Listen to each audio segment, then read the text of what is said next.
Γεια σας και καλώς ήρθατε στη σειρά «Η αρχαία ελληνική τραγωδία» στον 20ο και στον 21ο αιώνα.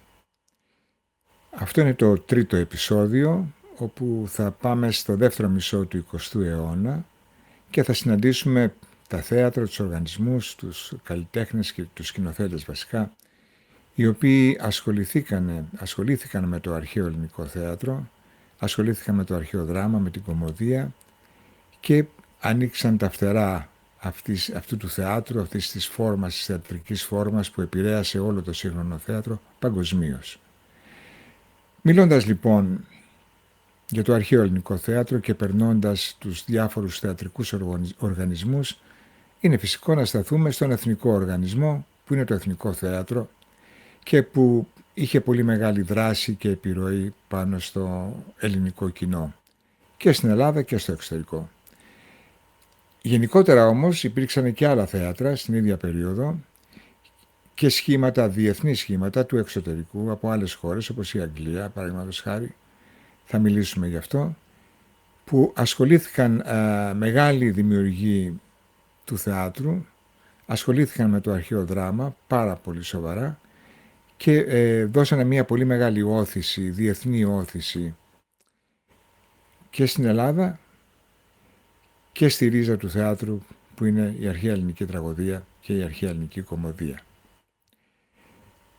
Παρακάτω θα μιλήσουμε για αυτά τα θεατρικά σχήματα, ξεκινώντας βέβαια από την Ελλάδα και πηγαίνοντας πρώτα, όπως είπα και πριν, στο εθνικό σχήμα που είναι το Εθνικό Θέατρο. Από δημιουργίας του Εθνικού Θεάτρου θα τολμήσω να πω ότι ήταν η συντηρητική μορφή, η συντηρητική άποψη πάνω στα θεατρικά δεδομένα και ιδιαίτερα πάνω στο θέμα της τραγωδίας και κωμωδίας, πάνω στο θέμα του αρχαίου ελληνικού θεάτρου. Αυτό βέβαια δεν σημαίνει ότι δεν υπήρξαν και κάποιες προσπάθειες πέρα από τις κλασικές φόρμες. Έγιναν, αλλά θα τολμούσα και πάλι να πω ότι βασίστηκαν περισσότερο σε εξωτερικά στοιχεία και όχι σε στοιχεία οργανικά και οργανικού μοντερνισμού, ας το ονομάσουμε έτσι. Βέβαια, εδώ ισχύει το γεγονός ότι το τι είναι μοντέρνο, το τι είναι σύγχρονο, το τι είναι εκμοντερνισμός, το τι είναι πειραματικό, τι σύγχρονο και τι κλασικό, είναι ένα δεδομένο το οποίο αναπροσαρμόζεται, δεν είναι σταθερό, αναπροσαρμόζεται ανάλογα με τις εποχές, τα χρόνια που περνάνε, τις νέες γενιές που έρχονται, νέες απόψεις, κοινωνικά φαινόμενα, παίζουν πάρα πολλά πράγματα ρόλο σε αυτό, άρα δεν είναι κάτι σταθερό και πρέπει να το τονίσω. Πάντως, σε σχέση με την αναβίωση του αρχαίου ελληνικού δράματος, το Εθνικό Θέατρο, αν και πραγματικά έχει εξελιχθεί πάρα πολύ, παραμένει πιστό στα κλασικά δεδομένα, με λίγες λαμπρές εξαιρέσεις βέβαια, όπως παραδείγματος χάρη θα αναφερθώ σε μια τελευταία συνεργασία, η συνεργασία του με σκηνοθέτες όπως ο Θεόδωρος Τερζόπουλος που είχαν και έχουν ένα διαφορετικό όραμα, και φυσικά αναφέρομαι πάνω στην τελευταία του συνεργασία που ήταν η Ορέστια και έγινε το 2024. Το Εθνικό Θέατρο λοιπόν ασχολείται με κάποιους κλασικούς δρόμους. Στην άλλη πλευρά του δρόμου υπάρχει το αντίπαλο δέος και αυτό το αντίπαλο δέος είναι το Θέατρο Τέχνης και ο Κάρολος Κουν, που υπήρξε μια από τις πλέον ισχυρές και πρωτοποριακές σκηνοθετικές μορφές αυτού του τόπου. Έφερε στο ελληνικό κοινό, αλλά και στους ανθρώπους του θεάτρου, ή μάλλον αυτούς έφερε σε επαφή με νέες φόρμες, με νέους συγγραφείς, νέα θεατρικά έργα, τα σύγχρονα ευρωπαϊκά ρεύματα, το σύγχρονο ρεπερτόριο, αλλά παράλληλα και πολύ ουσιαστικά εξυγχρόνισε το αρχαίο ελληνικό δράμα και την αρχαία ελληνική κωμωδία. Έφερε τον θεατή σε επαφή, το σύγχρονο επαφή, μέσω της τραγωδίας στους σύγχρονους προβληματισμούς, κοινωνικούς προβληματισμούς, πολιτικούς προβληματισμούς, οικονομικούς. Με λίγα λόγια, συνδύασε τις πολιτικές και κοινωνικές καταστάσεις αυτού του τόπου με το πώς αυτός παρουσίαζε τους συμβολισμούς και τους εκφραστικούς δρόμους των παραστάσεων του πάνω στην αρχαία ελληνική τραγωδία και κωμωδία. Ήταν κάθετα ενάντιος σε ό,τι συντηρητικό και μέσα από προοδευτικές απόψεις επηρέασε και τολμώ να πω συνεχίζει να επηρεάζει τις θεατρικές και όχι μόνο γενιές. Σε σχέση με το αρχαίο ελληνικό θέατρο, ο δάσκαλος του θεάτρου, ο Κάρολος Κουν, μίλησε σε μια μεγάλη διάσκεψη, στη Διεθνή Διάσκεψη Θεάτρου στο Ηρώδειο, στην Αθήνα, το 1957. Θα σας μεταφέρω ένα μέρος αυτής της ομιλίας, θα σας τη διαβάσω δηλαδή, και ας δούμε λοιπόν τι είπε ο Κάρολος Κουν. Εμείς οι Έλληνες, ως άμεση κληρονόμοι του αρχαίου ελληνικού θεάτρου, έχουμε μεγάλα πλεονεκτήματα που μας προσφέρονται για την ερμηνεία του. Έχουμε όμως να αντιμετωπίσουμε και σοβαρούς κινδύνους. Κινδύνους γιατί χρειάζεται μεγάλη προσοχή και γνώση της Ελλάδας για να μην παρασυρθούμε σε σκηνοθετικά ευρήματα θεμιτά για οποιονδήποτε ξένο, ατέριαχτα όμως προς την ελληνική πραγματικότητα. Και ακόμη να μην περιοριστούμε από δειλία ή σχολαστικισμό και από κακώς εννοούμενο σεβασμό σε μία άψυχη μουσιακή αναπαράσταση της εξωτερικής μορφής του αρχαίου θεάτρου. Μεγάλα πλεονεκτήματα πάλι, γιατί έλαχε να ζούμε στον ίδιο τόπο που ζούσαν και οι αρχαίοι. Αυτό μας επιτρέπει να αντλήσουμε από τις ίδιες πηγές που αντλούσαν και εκείνοι και να αξιοποιήσουμε όλα όσα δημιούργησε η ελληνική παράδοση έκτοτε. Όσοι αιώνες και αν έχουν περάσει, όσο και αν παραδεχτούμε τις αλλοιώσεις που υπέστη η φυλή μας μέσα στο πέρασμα του χρόνου, δεν μπορούμε να αγνοήσουμε πως ζούμε κάτω από τον ίδιο ουρανό, πως μας φωτίζει ο ίδιος ήλιος, πως μας στρέφει το ίδιο χώμα. Ίδιες είναι οι γεωλογικές και καιρικές συνθήκες που επηρεάζουν και διαμορφώνουν την καθημερινή ζωή και σκέψη. Ίδιες οι ακρογιαλιές και η μακρινή γραμμή που ορίζονται όπου ενώνονται ο ουρανός και η θάλασσα. Ίδιες οι πέτρες και τα ηλιοκαμένα βουνά, τα τέλειωτα δειλινά, οι μέρες και οι νύχτες και πάνω απ' όλα πολύ ψηλά ο ουρανός, στέρεος και καθαρός. Οι μορφές που πλάθει η σκέψη μας σήμερα και τα συναισθήματά μας αναγκαστικά αντλούν σχήμα και χρώμα από την ίδια φύση που αγκάλιαζε και τους αρχαίους προγόνους μας. Ο βοσκός πριν ακόμα βγει ο ήλιος, τις ίδιες πέτρες και τα ίδια μονοπάτια θα ακολουθήσει για να οδηγήσει τα πρόβατά του στα βοσκοτόπια. Ο ψαράς στα ίδια βράχια θα χτυπήσει το χταπόδι. Οι μικροπολιτές με τα κοφίνια τους θα ψάξουν το ίδιο να βρούνε σκιά για να προστατέψουν τα ζώα από το εμπόρευμά τους και από τον καυτερό ήλιο του μεσημεριού. Στο ελληνικό χωριό, στο ελληνικό νησί και γενικά στην Ύπαιθρο, όπου δεν έχει ακόμα εισχωρήσει ο μηχανικός πολιτισμός του αιώνα μας και όπου ο άνθρωπος ζει και μοχθεί σε άμεση επαφή με το φως, με τη φύση, οι ρυθμοί της ζωής, τα σχήματα, ακόμα και οι ήχοι, πρέπει να παρουσιάζουν καταπληκτική ομοιότητα με τους ρυθμούς και τα σχήματα και τους ήχους που αποτύπωσε στην ιστορία η ζωή της αρχαίας Ελλάδας. Έτσι λοιπόν εμείς οι νεότεροι Έλληνες έχουμε το μεγάλο προνόμιο να μπορούμε να ζούμε και να ξεχωρίζουμε μέρα με τη μέρα τις μορφές, τα σχήματα, τους ρυθμούς, τους ήχους, λίγο πολύ όπως τα ζούσε και τα ξεχώριζε ο απλός αρχαίος Έλληνας, όπως τα ζούσε και τα ξεχώριζε ο Όμηρος, ο Αισχύλος, ο Σοφοκλής, ο Ευρυπίδης, ο Αριστοφάνης. Και καθώς οι μέρες κυλούσαν, άλλοτε πλούσιες σε γεγονότα και άλλοτε λιτές, ήταν άλλοτε στενάχωρες και άλλοτε ειρηνεμένες, ενώ ο νους και η ψυχή τους έπλαθαν το έργο τους. Γι' αυτό λοιπόν αν θέλουμε να ερμηνεύσουμε το θέατρό τους δημιουργικά, ας πλησιάσουμε και ας ξεχωρίσουμε όλα αυτά που εισχώρησαν συνειδητά ή υποσυνείδητα στην ψυχή τους. Ας γνωρίσουμε τα μεγάλα μυστικά που τους αποκάλυψε η φύση, ο ουρανός, η θάλασσα, ο ήλιος, ο άνθρωπος. Σε αυτό το βράχο που ζούμε τώρα κάτω από αυτό τον ήλιο. Αυτά είπε ο Καρόλος Κούν, ένα μέρος δηλαδή της ομιλίας του. Μίλησε λίγο παραπάνω για αυτό τον μεγάλο δημιουργό, γιατί είχα τη χαρά και την τύχη να είμαι μαθητής του και να συμμετέχω σε παραγωγές, σε θεατρικές παραστάσεις που σκηνοθέτησε, τον έζησα από κοντά. Θα αναφερθώ ιδιαίτερα σε μία, Όρνηθες του Αριστοφάνη.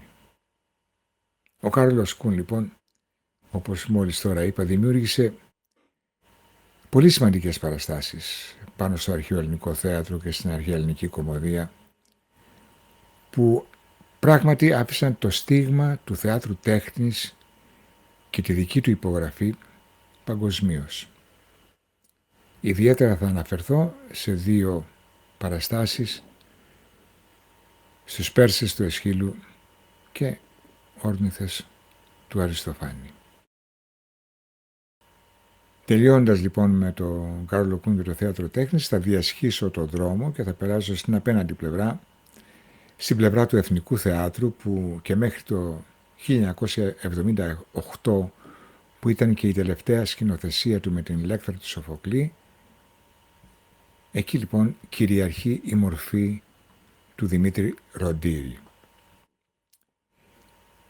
Ο Ροντήρης αρχίζει μαθήματα στην τότε νεοειδρυθήσα δραματική σχολή της Εταιρείας Ελληνικού Θεάτρου το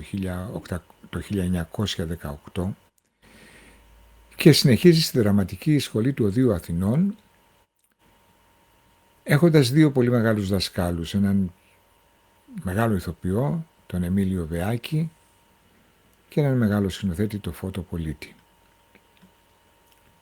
Την περίοδο 1930-1933, ως υπότροφος της Ακαδημίας Αθηνών, μελετάει ιστορία της τέχνης στο Πανεπιστήμιο της Βιέννης και θεάτρου στο Βερολίνο. Εκεί λοιπόν στο Βερολίνο μαθητεύει δίπλα σε πολύ μεγάλες θεατρικές προσωπικότητες του τότε γερμανικού θεάτρου, μεταξύ των οποίων μια πολύ μεγάλη προσωπικότητα που, όπως έχουμε πει στο προηγούμενο webinar, στο προηγούμενο σεμινάριο, πραγματικά κυριάρχησε πάνω στο θέμα της αναβίωσης της αρχαίας ελληνικής τραγωδίας εκτός των τυχών της Ελλάδος, και αυτός ήταν ο Μαξ Ράινχαρτ. Επιστρέφει στην Ελλάδα, στην Αθήνα το 1933 και προσλαμβάνεται στο τότε Βασιλικό Θέατρο ως βοηθός σκηνοθέτης, με σκηνοθέτη το δάσκαλό του Φώτο Πολίτη, και παράλληλα γίνεται και καθηγητής στην ομώνυμη δραματική σχολή. Το 1934 και μετά το θάνατο του Πολίτη, ο ίδιος προάγεται ως πρώτος σκηνοθέτης, θέση στην οποία πραγματικά παρέμεινε έως το 1942. Από το 1946 μέχρι το 1950 και από το 1953 μέχρι το 1955 διετέλεσε διευθυντής του θεάτρου, του Εθνικού Θεάτρου. Ενδιάμεσα και συγκεκριμένα το 1951 ιδρύει την ελληνική σκηνή σε συνεργασία με μεγάλες προσωπικότητες του τότε ελληνικού θεάτρου, όπως η Μέρη και ο Θεόδωρος Αρώνης, η Ρίτα Μιράτ, ο Νίκος Χατζίσκος και άλλοι. Το 1957 ιδρύει το Πειραϊκό Θέατρο σε συνεργασία με το Δήμο Πειραιά και με έδρα το Δημοτικό Θέατρο Πειραιά, και εκεί πραγματικά μεγαλούργησε, δούλεψε σκληρά, πειραματίστηκε πάρα πολύ πάνω στο θέμα της ερμηνείας του αρχαίου ελληνικού θεάτρου, και οι παραστάσεις του θεωρούνται πολύ επιτυχείς, βραβευμένες με διεθνείς περιοδίες. Οφείλω να πω ότι ο Ροντήρης συνέβαλε καθοριστικά στην αναβίωση του αρχαίου δράματος, αλλά και στην καθιέρωση του Φεστιβάλ Επιδαύρου. Στο πρώτο φεστιβάλ Επιδαύρου που έγινε το 1954, το κορυφαίο γεγονός ήταν η δική του σκηνοθεσία για την τραγωδία «Υπόλοιτος» του Ευρυπίδη. Περνάμε σε έναν άλλον μεγάλο σκηνοθέτη, το Σπύρο Ευαγγελάτο. Ο Σπύρος Ευαγγελάτος, σκηνοθέτης, πανεπιστημιακός και ακαδημαϊκός. Γεννήθηκε στην Αθήνα, γιος του αρχιμουσικού της λυρικής σκηνής Αντίοχου Ευαγγελάτου και της αρπίστριας Ξένης Μπουρεξάκη, οπότε κάτω από αυτές τις επιρροές ήταν πολύ φυσικό ο ίδιος να στραφεί προς την τέχνη, αλλά τον κέρδισε το θέατρο. Σπούδασε στην Φιλοσοφική Σχολή του Πανεπιστημίου Αθηνών και στη Δραματική Σχολή του Εθνικού Θεάτρου και στο Πανεπιστήμιο της Βιέννης, θέατρο και θεατρολογία. Ο Ευαγγελάτος συνεργάστηκε με το Εθνικό Θέατρο και διατέλεσε Γενικός Διευθυντής του Κρατικού Θεάτρου Βορείου Ελλάδος και Διευθυντής της Εθνικής Λυρικής Σκηνής. Το 1975 ιδρύει το Αμφιθέατρο, με το οποίο δημιούργησε σημαντικές παραστάσεις, πολλές πάνω στην αρχαία ελληνική τραγωδία και κωμωδία, μέχρι και το 2011, όπου το θέατρο αυτό σταμάτησε τη λειτουργία του λόγω οικονομικών προβλημάτων. Έχει τιμηθεί με το βραβείο Κάρολος Κουν, το βραβείο σκηνοθεσίας της Εταιρείας Ελλήνων Θεατρικών Συγγραφέων, έχει πάρει το παράσημο του ταξιάρχη του τάγματος του Φοίνικος, ενώ το 2005 εκλέχτηκε τακτικό μέλος της Ακαδημίας Αθηνών, ανακηρύχθηκε δε αντιπρόεδρος της Ακαδημίας το 2012 και πρόεδρος το 2013. Το 1970 έγινε διδάκτορας της Φιλοσοφικής Σχολής της Αθήνας και το 1989 εξελέγει αναπληρωτής καθηγητής του Τμήματος Ιστορίας και Αρχαιολογίας της ίδιας σχολής. Το 1991 ανέλαβε την έδρα του Τμήματος Θεατρικών Σπουδών της Φιλοσοφικής Σχολής Αθηνών. Τα έργα του πάρα πολλά, δεν θα αναφερθώ σε ένα, έχει παρουσιάσει σημαντικές παραστάσεις πάνω στο αρχαίο δράμα, αρχαία ελληνική κωμωδία, Σέξπιρ και σύγχρονο θέατρο. Στη συνέχεια θα αναφερθώ σε έναν άλλο σκηνοθέτη, τον οποίον είχα την τιμή να γνωρίσω πάρα πολύ καλά και να συνεργαστώ μαζί του για πολλά χρόνια και να είμαι μέλος του θεάτρου του Λαϊκού Πειραματικού Θεάτρου, και αυτός είναι ο Λεωνίδας Τριβιζάς. Επίσης δεν είναι ανάμεσά μας. Έλληνας σκηνοθέτης, καθηγητής σε δραματικές σχολές, σκηνοθέτησε κλασικά έργα και σύγχρονα ξένου δραματολογίου και νεοελληνικά. Συμμετείχε στην ίδρυση θεατρικών σχημάτων με καλλιτεχνικά και κοινωνικοπολιτικά κριτήρια, όπως ήταν το κυκλικό θέατρο και η λαϊκή πειραματική σκηνή. Το πλέον σημαντικό όμως ήταν ότι εργάστηκε πάρα πολύ για την αναβίωση του αρχαίου δράματος με ανανεωτικές προτάσεις και μοντέρνα αισθητική. Φοίτησε στη Νομική Σχολή του Πανεπιστημίου Αθηνών και στη Δραματική Σχολή του Θεάτρου Τέχνης, από το οποίο απεφοίτησε το 1956. Οι πρώτες του σκηνοθετικές εργασίες ξεκινάνε το 1958 με το Ελεύθερο Θέατρο, 1960 Νέα Σκηνή, το 1961 ιδρύει ο ίδιος το Κυκλικό Θέατρο, το οποίο θα λειτουργήσει για 2 χρόνια, μέχρι το 1963. Στη συνέχεια συνεργάζεται με το Εθνικό Θέατρο από το 1965 μέχρι το 1967 και στο Ελεύθερο Θέατρο με το θίασο του Αλέκου Αλεξανδράκη και του Δημήτρη Χόρν. Την περίοδο της δικτατορίας αυτοεξορίστηκε στο Παρίσι και επιστρέφοντας στην Ελλάδα με την πτώση της δικτατορίας ιδρύει στην Αθήνα το Λαϊκό Πειραματικό Θέατρο το 1975, το οποίο θα είναι στην επικαιρότητα μέχρι το 1984 και παράλληλα και της ομώνυμης Δραματικής Σχολής. Ο Λεωνίδας Τριβιζάς λοιπόν είχε μια μεγάλη θεατρική καριέρα, αλλά εδώ θα συγκεντρωθούμε στην εργασία του πάνω στην αρχαία ελληνική τραγωδία και κωμωδία, που θεωρώ ήταν ενδεικτική και πολύ σημαντική. Το καλοκαίρι του 1960, στη Νέα Σκηνή, σκηνοθετεί την τραγωδία του Ευρυπίδη Ιφηγένεια Εναυλίδη. Το 1965 προσλαμβάνεται στο Εθνικό Θέατρο. Πρώτη παραγωγή η κωμωδία του Αριστοφάνη Πλούτος, όπου με βάση τις αναλύσεις της κριτικής σκηνοθετικής, ο σκηνοθέτης εγκλωβίστηκε ανάμεσα στη δική του ανανεωτική αντίληψη για την αναβίωση του αρχαίου δράματος και στη συντηρητική άποψη και παράδοση του Εθνικού Θεάτρου. Προσπάθησε δηλαδή να συμβιβάσει αυτά τα δύο στοιχεία. Μετά την αντιπολίτευση και την επιστροφή του από το Παρίσι, δημιουργεί μαζί με μια σημαντική ομάδα καλλιτεχνών και διανοουμένων το Λαϊκό Πειραματικό Θέατρο και της ομώνυμης Δραματικής Σχολής. Αυτό έγινε το 1975. Ο θίασος αυτός στεγάστηκε αρχικά στο Θέατρο Αθηνά και έπειτα στο Θέατρο Πορεία, όπου ανέβασε 28 θεατρικά έργα σε μια πολύ ευρύ γκάμα ρεπερτορίου.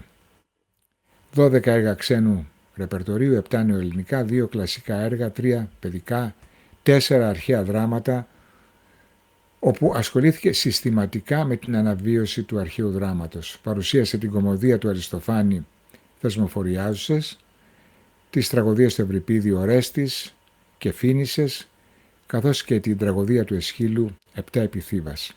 Την ίδια περίοδο σκηνοθετήκε για λογαριασμό του Κρατικού Θεάτρου Βορείου Ελλάδος την τραγωδία του Ευρυπίδη Εκάβη. Στις σκηνοθετικές αυτές προσπάθειες εισήγαγε διάφορους πειραματισμούς, ακολούθησε σκηνοθετικές τακτικής ανανέωσης και τακτικές ανανέωσης, πάντα σε σχέση με την παράδοση που είχε παγιωθεί στην Ελλάδα στην αναβίωση του αρχαίου δράματος. Η πρότασή του στηρίζονταν στη σύγχρονη αισθητική και στην προβολή του πολιτικού και ιδεολογικού επίπεδου. Ο Λεωνίδας Τριβιζάς σε όλη την πορεία του Λαϊκού Πειραματικού Θεάτρου συνεργάστηκε με σημαντικούς δημιουργούς και καλλιτέχνες. Η θεατρολόγος η κυρία Ζηροπούλου, η οποία μελέτησε το έργο του Τριβιζά για την περίοδο του Λαϊκού Πειραματικού Θεάτρου, αναφέρει ότι με βάση το ρεπερτόριο του Θιάσου προκύπτουν 4 άξονες. Η πίστη στην κοινωνική αποστολή του θεάτρου και η ανάγκη πολιτικής παρέμβασης, η αναζήτηση νέων άγνωστων ως τότε στο ελληνικό κοινό έργων, η προώθηση της εγχώριας δραματουργίας και η διάθεση σκηνικού πειραματισμού επάνω σε διαφορετικά θεατρικά είδη και δραματουργικές φόρμες. Επίσης υπογραμμίζει ότι το έργο του Θιάσου προκάλεσε συζητήσεις, αντιπαραθέσεις, θετικές και αρνητικές κριτικές και κυρίως είχε μια δυναμική παρουσία στα θεατρικά τεκτενόμενα της εποχής του. Εδώ θα περάσουμε στο διεθνή χώρο και θα αναφερθώ καταρχήν σε έναν πολύ μεγάλο δημιουργό του θεάτρου, ένα πολύ μεγάλο σκηνοθέτη από τη Μεγάλη Βρετανία, τον Πίτερ Χολ. Τα κύρια χαρακτηριστικά της σκηνικής αντιμετώπισης του αρχαίου ελληνικού δράματος από τον Πίτερ Χολ είναι 2. Το πρώτο είναι η χρήση της μάσκας, που τη θεωρεί απαραίτητη, και η αγωνία του να βρει τρόπους ώστε να λειτουργεί αυτή η μάσκα, να είναι ένα ζωντανό στοιχείο μέσα στην παράσταση και όχι να μένει νεκρό ως αισθητικό αντικείμενο. Δεύτερον, είναι η διατήρηση της φόρμας και του ρυθμού του λόγου, ενώ αυτός ο λόγος είναι σε απόλυτη αρμονία και επαφή με το κοινό. Άμεσος δηλαδή, άμεσος λόγος. Προσωπικά θα πρόσθετα άλλο ένα στοιχείο. Η χρήση της φόρμας κινησιολογικά, στοιχείο εννοώ του Πίτερ Χολ, και επαναλαμβάνω η χρήση της φόρμας κινησιολογικά, όπου η κίνηση είχε στήριξη και αναφορές της Ανατολής, κάτι που επεσήμενα ιδιαίτερα στην ορέστιά του. Ο Πίτερ Χολ ήταν ο πρώτος ξένος σκηνοθέτης που παρουσίασε αρχαίο ελληνικό δράμα στην Επίδαυρο και σίγουρα αυτός που έχει παρουσιάσει εκεί τις περισσότερες παραστάσεις. Ορέστια το 1982, Λυσιστράτη 1994, Ιδίποδες 1997 και Βάκχες το 2004. Είχε μια βαθιά αγάπη για το αρχαίο δράμα. Περνάμε σε έναν άλλον μεγάλο ενεργό σκηνοθέτη Γερμανό, τον Πίτερ Στάιν. Ο Πίτερ Στάιν, 85 χρονών πλέον σήμερα, θεωρείται ένας από τους σημαντικότερους αρχιτέκτονες του σύγχρονου θεάτρου. Γεννήθηκε στο Βερολίνο και μαθήτευσε δίπλα στον αυστριακό σκηνοθέτη Fritz Kortner. Το 1970 συνεργάζεται με το θέατρο Σαουμπίνε και αργότερα σαν διευθυντής του Σαουμπίνε δηλαδή, προτείνει ένα τύπο θεάτρου με έντονο και καθαρά ιδεολογικά προσανατολισμό και ρεπερτόριο, με το στοιχείο της έρευνας να κυριαρχεί. Το βερολινέζικο λοιπόν Σαουμπίνε εξελίσσεται σε ένα από τα πλέον σημαντικά θέατρα, σε ένα από τους πλέον σημαντικούς θεατρικούς οργανισμούς της Ευρώπης. Οι σκηνοθεσίες του Πέτερ Στάιν θεωρήθηκαν κορυφαίες εκφράσεις των αναζητήσεων της μεταμπρεχτικής περίοδου. Και αλλάζουμε ήπειρο και χώρα, πηγαίνουμε στην Ιαπωνία, σε έναν πολύ μεγάλο σκηνοθέτη, το Γιουγκίο Νιναγκάουα. Από τις αρχές του 20ου αιώνα και περισσότερο μετά τη δεκαετία του 30 στην Ευρώπη, κυρίως στην Ευρώπη, βλέπουμε τις επιρροές του ανατολικού κόσμου στο θέατρο. Πολλοί δημιουργοί δοκιμάζουν να φέρουν μαζί αυτά τα στοιχεία ευρωπαϊκά και ασιατικά στοιχεία μαζί, προωθώντας μια διαπολιτιστική θεατρική γλώσσα. Σε πιο σύγχρονους το βλέπουμε στο Ρόμπερτ Βίλσον, σε παλαιότερους στον Κροτόφσκι, Πίτερ Μπρουκ και άλλους. Βρισκόμαστε λοιπόν στις δεκαετίες του 60 και του 70, όπου το θέατρο ξεφεύγει από τις κλειστές εθνικές και παραδοσιακές φόρμες του και αναπτύσσεται μια θεατρική τάση πολύ πιο διεθνής, που φέρνει διαφορετικούς πολιτισμούς σε έναν κοινό παρανομαστή, θα μπορούσαμε να πούμε. Ανατολή και Δύση συνεργάζονται για να βρουν νέους θεατρικούς εκφραστικούς δρόμους.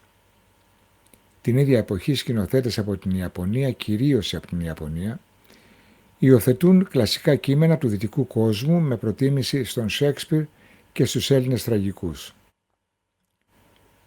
Μετά το 1980, οι Ιάπωνες Ταντάσι Σουζούκι και Γιουκίο Νιναγκάουα διαπρέπουν ως σκηνοθέτες και στο δυτικό ρεπερτόριο, τόσο στη χώρα τους όσο και στη Δύση. Όμως υπάρχει ένα ερώτημα εδώ στο κατά πόσο το διαπολιτισμικό θέατρο μπορεί να έχει συμβάλει παράλληλα και στην διατήρηση των εθνικών παραδόσεων και στην ανάδειξη μιας παγκόσμιας κοινής θεατρικής γλώσσας. Μήπως όλη αυτή η κίνηση οδηγεί στην ισοπαίδωση της πολιτιστικής και ειδικότερα θεατρικής ταυτότητας? Βέβαια το θέατρο έχει παγκοσμιοποιηθεί μέσα από τους μεγάλους θεατρικούς συγγραφείς που παίζονται σε όλο τον πλανήτη.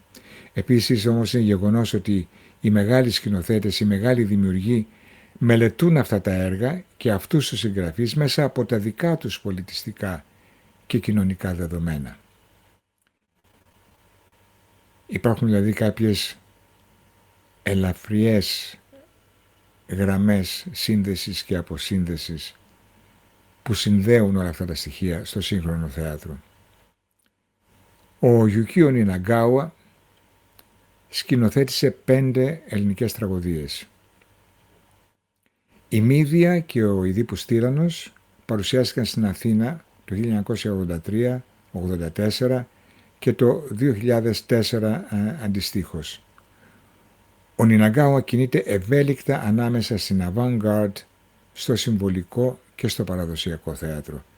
Συνδυάζει το παραδοσιακό καμπούκι με το θέατρο κούκλας Μπουνράκου και το δένει ηχητικά με δυτική μουσική σε συνδυασμό με ήχους του γκόγκ, ένα έξοχο δείγμα διαπολιτισμικής αυθεντικότητας, η κορυφαία σκηνή κατά την οποία η Μύδια και ο χορός βγάζουν από το στόμα μια κόκκινη κορδέλα, συμβολίζοντας αίμα, σε αργή χορογραφημένη κίνηση με τη συνοδεία ευρωπαϊκής μουσικής, η οποία ήταν η παραλλαγή της σονάτας για βιολί σε τσέμπαλο όπους νούμερο 5-12 in D moll του Αρκάντζελο Κορέλη και τη suite Sarabande του Handel. Ο ηθοποιός που έπαιζε τη Μύδια, άνδρας, ο Χίρα και ο Αράσι αργότερα, ερμήνευσε το ρόλο με τη μέθοδο υποκριτικής του καμπούκι, ενώ οι άλλοι ρόλοι με τη μέθοδο του σύγχρονου θεάτρου. Ο Νιναγκάουα επανήλθε στην Ελλάδα το 2004 με τον Ιδίππου Τύραννο. Ο σκηνοθέτης οργάνωσε την παράσταση συνδυάζοντας ένα μοναδικό δείγμα μεθόδων από το παραδοσιακό νο ως το σύγχρονο θέατρο, στο σύγχρονο δράμα. Η σκηνοθετική πρόταση του Νιναγκάουα κατέριψε το δεδομένο ότι η αρχαία τραγωδία είναι ένα πολιτιστικό δεδομένο του δυτικού κόσμου και ιδιαίτερα του ευρωπαϊκού και το ανοίγαγε σε παγκόσμιο πολιτιστικό αγαθό. Η προσφορά του σε αυτό ήταν τεράστια. Εδώ θα περάσουμε σε έναν άλλο μεγάλο σκηνοθέτη, δημιουργό, Έλληνα, το Μίνο Βολανάκη. Κορυφαίος σκηνοθέτης, μεταφραστής, με μεγάλη διεθνή καριέρα, που άφησε πολύ έντονο στίγμα και αυτός στην αναβίωση του αρχαίου δράματος. Ο Μίνος Βολανάκης είναι ο άνθρωπος που οραματίστηκε, σχεδίασε και πήρε τα νταμάρια που ήταν προορισμένα για χωματορές και τα μετέτρεψε σε θέατρα, σε διεθνή φεστιβάλ.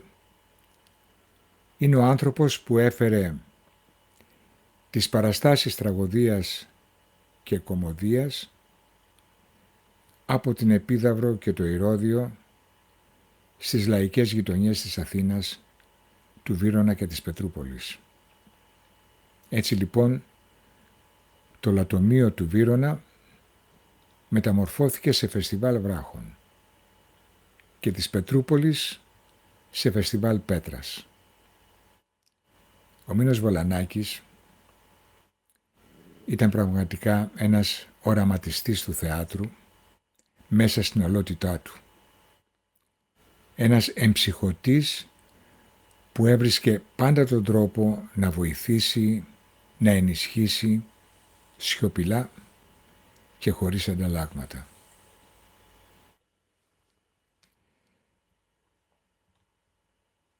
Σε αυτό το σημείο, πλησιάζοντας στο τέλος αυτού του επεισοδίου, θα ήθελα να πω ότι όλοι αυτοί οι άνθρωποι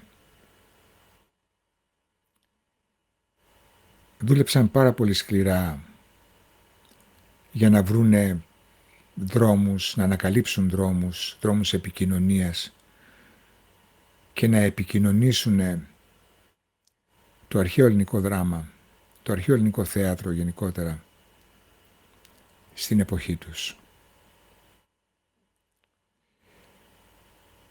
Και με αυτό το οδηπορικό αποδίδουμε ένα φόρο τιμής σε όλους αυτούς τους μεγάλους δημιουργούς του θεάτρου του 20ου αιώνα, που οι περισσότεροι δεν είναι πια ανάμεσά μας και που κατά τη διάρκεια αυτού του 20ου αιώνα και κυρίως από τη δεκαετία του 50 και μετά τίμησαν με τις παραστάσεις τους, τίμησαν με τις έρευνές τους και τις αναζητήσεις τους τη δική μας θεατρική παράδοση, αλλά και το θέατρο γενικότερα. Τίμησαν το αρχαίο ελληνικό θέατρο και το ταξίδεψαν για να το κάνουν γνωστό σε όλο τον πλανήτη. Τους χρωστάμε πάρα πολλά. Μας έχουν αφήσει μια πολύ βαριά κληρονομιά. Έχουν αφήσει αυτή την κληρονομιά στις νεότερες γενιές και ελπίζω και θέλω να πιστεύω ότι αυτές οι γενιές θα αγκαλιάσουν αυτή την κληρονομιά, την αγκαλιάζουν ήδη πιστεύω, και θα της δώσουν νέα όθηση. Αυτά είναι πράγματα για τα οποία θα μιλήσουμε στο επόμενο σεμινάριο, στο επόμενο επεισόδιο, στο επόμενο webinar που αναφέρεται στον 21ο αιώνα. Εδώ λοιπόν σας ευχαριστώ πάρα πολύ που ήσασταν μαζί μου και παρακολουθήσατε αυτό το επεισόδιο. Θα μιλήσουμε σύντομα. Σας ευχαριστώ πάρα πολύ. Γεια σας.